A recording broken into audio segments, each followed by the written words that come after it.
Alright, hello Riven mains and Yasuo mains alike. I am the Nightwing, coming at you guys with another League of Legends video. Gonna be doing my Rift Rivals 2019 power rankings.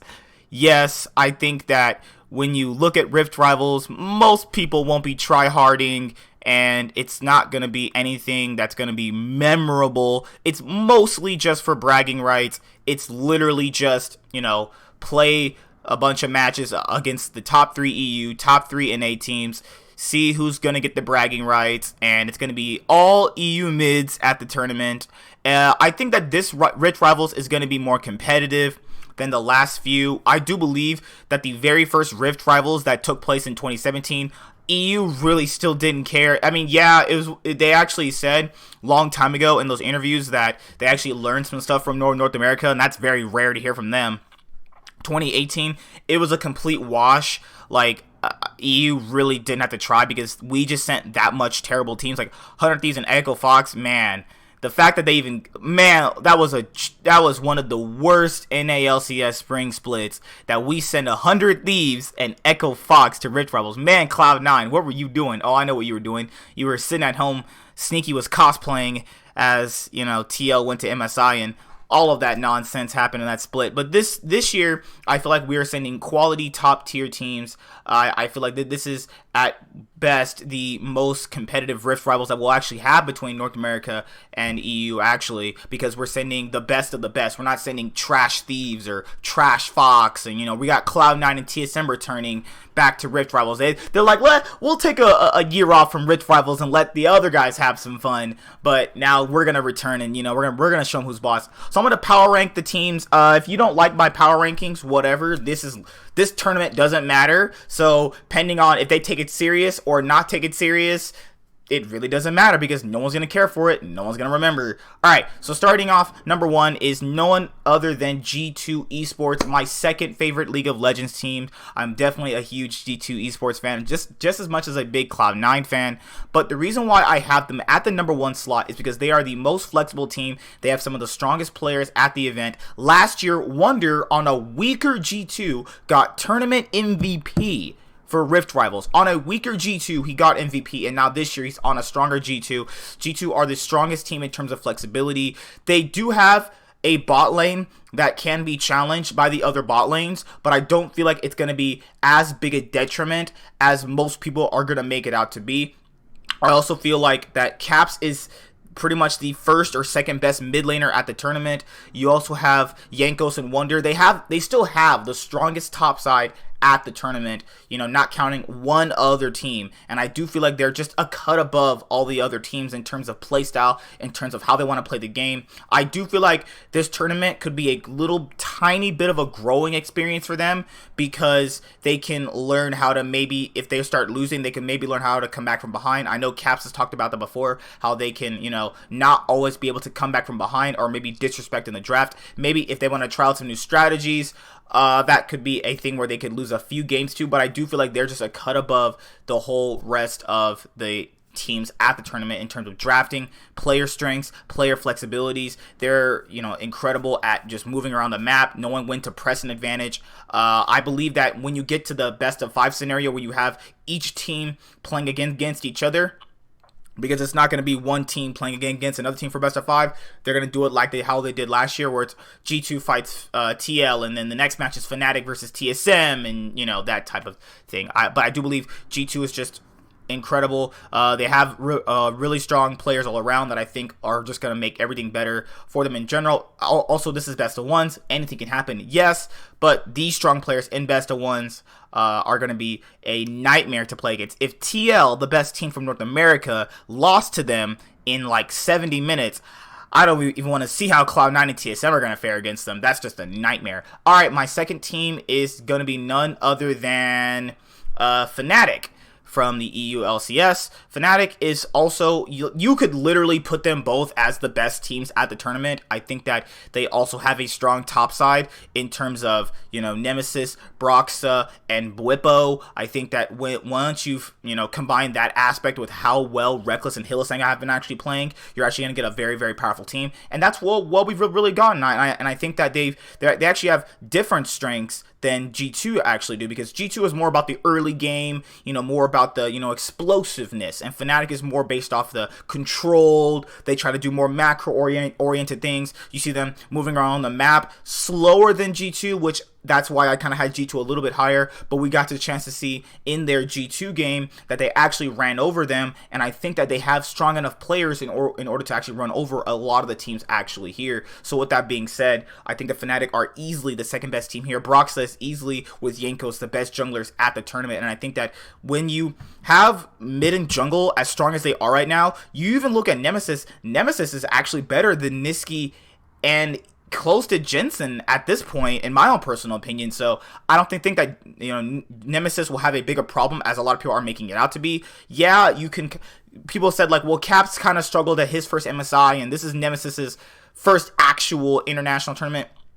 You can't use past narratives to make that for the present, because back then the reason why Caps struggled so much is because their team had a lot of in-game issues. I think they've already talked about that a long time ago. This Fnatic is completely different. Yeah, you have a few pieces of the same players, but I think that Nemesis will be just fine. He doesn't really talk that much anyways, and like mic checks and stuff like that anyway, so it doesn't really matter, all things considered. And I think that moving forward, Fnatic is also still way better than a lot of the teams here, but I think that that's why I have them pretty much at 1 and 2. You could arguably put them as tied with G2, but like I said before, I don't know how seriously they're gonna take this tournament at the time of me recording this video. So it's all up to debate. They could literally crash and burn, and they might play Dan.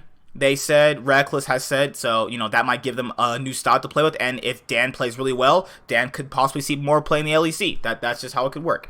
All right, my third team right now is gonna be the Horse Boys, Team Liquid.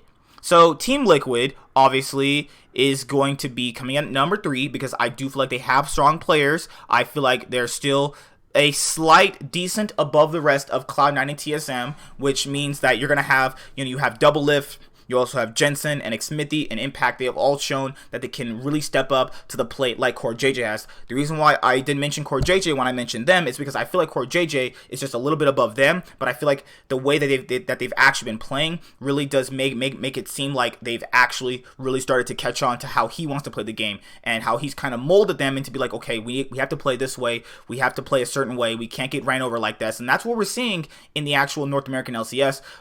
At certain points they would get destroyed in team fights, and you kind of see how he's kind of been, the way he roams around the map and the way he influences them. You can kind of see how they're kind of merging together as a unit. Now, if Impact played the way he did at MSI, I feel like he'll have a very good tournament. I feel like the TL is going to be a really strong point a lot of people are looking at in order to actually get some wins.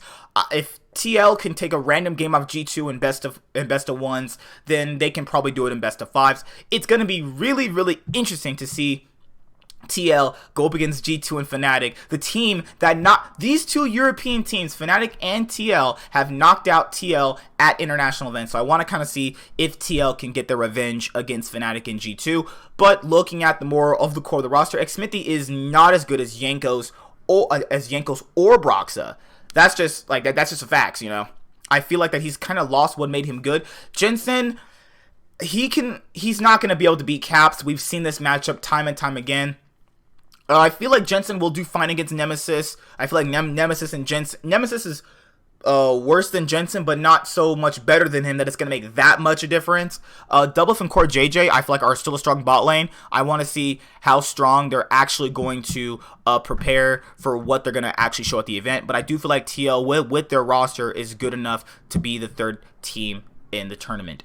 All right, next team I'm going to have is my boys, Cloud9. So Cloud9 are coming in at number 4 because, if I'm looking at this objectively, I do love my team, and I really want them to do really good, strong things. And if I'm being honest, they are the best team internationally from North America. That's just the facts. But With that being said, they haven't looked too strong or cohesive, at the moment.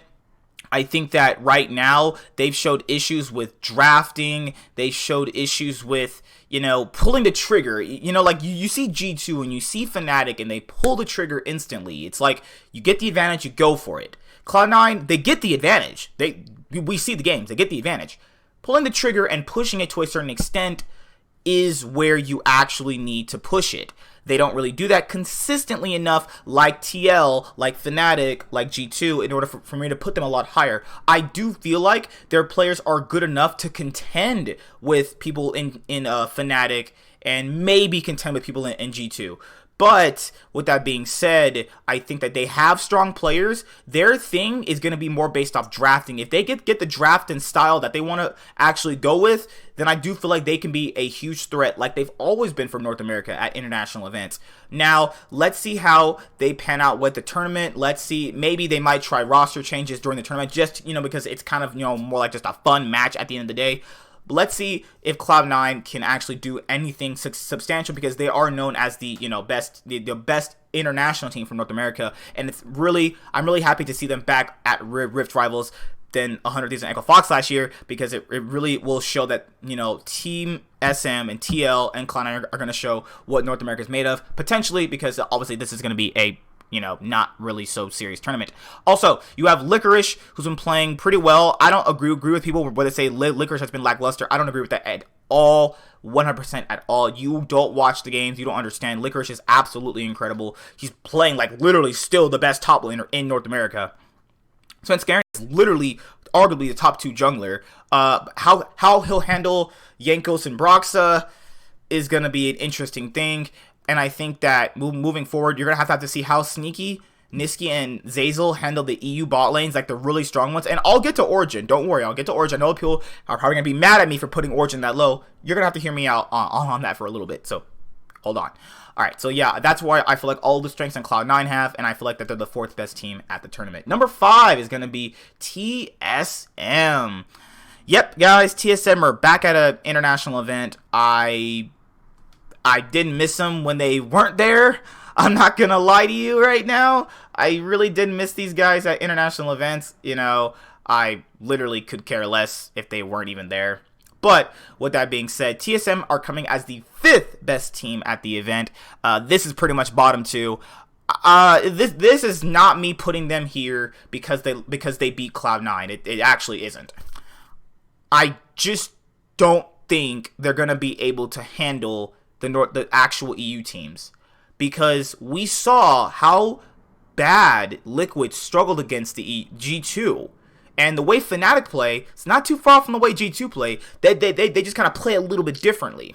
I don't feel like the team is going to be able to do a lot. I don't feel like their strengths are good enough to cover up their macro weaknesses. Let's look at the last game when they played against Optic, where they were winning the game and they literally did not ward a flank position that they knew Vladimir could come in, and they lost the team fight. They've been known to kind of overextend and do the overwhelm. They just don't know when to actually stop. Like Cloud9 has a problem with pulling the trigger when they get the lead. TSM has a problem with getting the lead. They have a problem with just closing out, and that's a bigger problem than actually getting leads, because if you can get leads and not close out, that's the worst thing. And if you make flank problem positions in where like you're not going to be able to get where you're actually going to be able to get destroyed in certain parts where you shouldn't be getting destroyed because you're the team that's winning, that's where it's going to mess up at. And I feel like that Bjergsen is arguably the 2nd best mid laner at the tournament. They have the 2nd best mid laner at the tournament in Bjergsen. They do. But is that going to be enough? I don't think so. And I think that Broken Blade is going to do okay.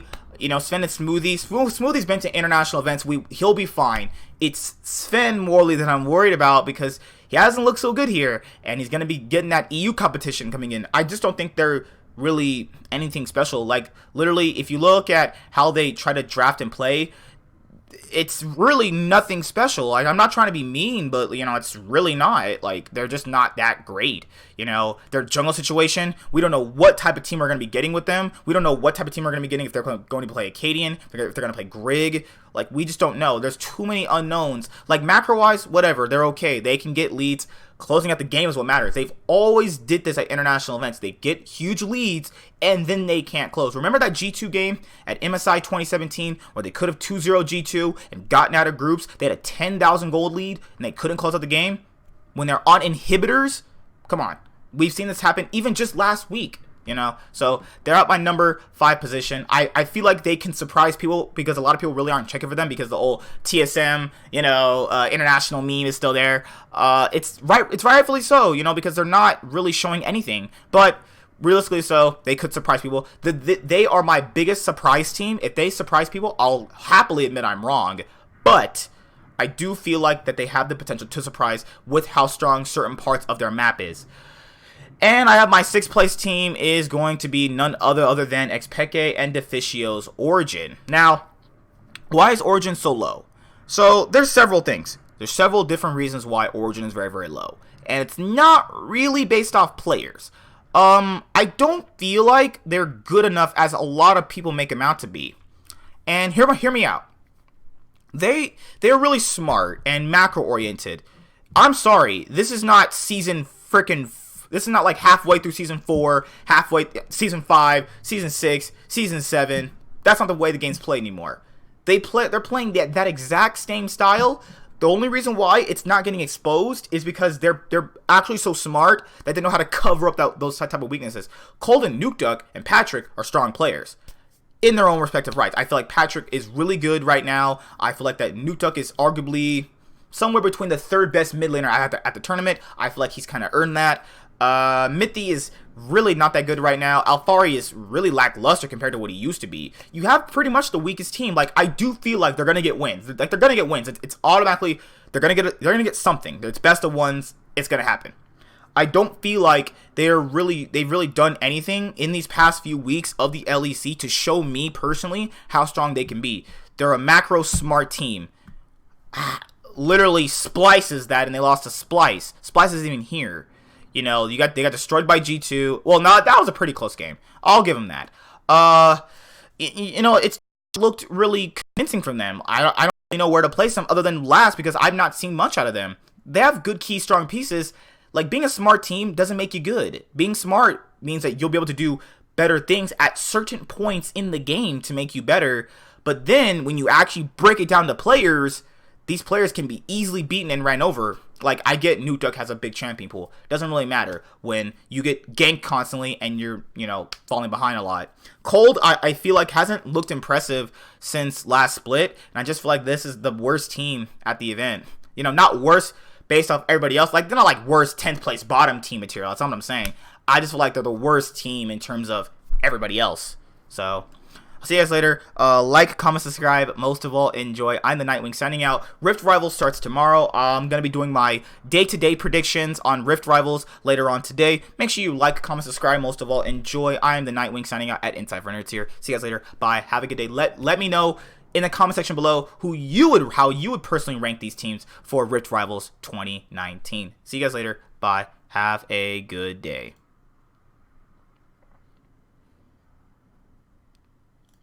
What the heck?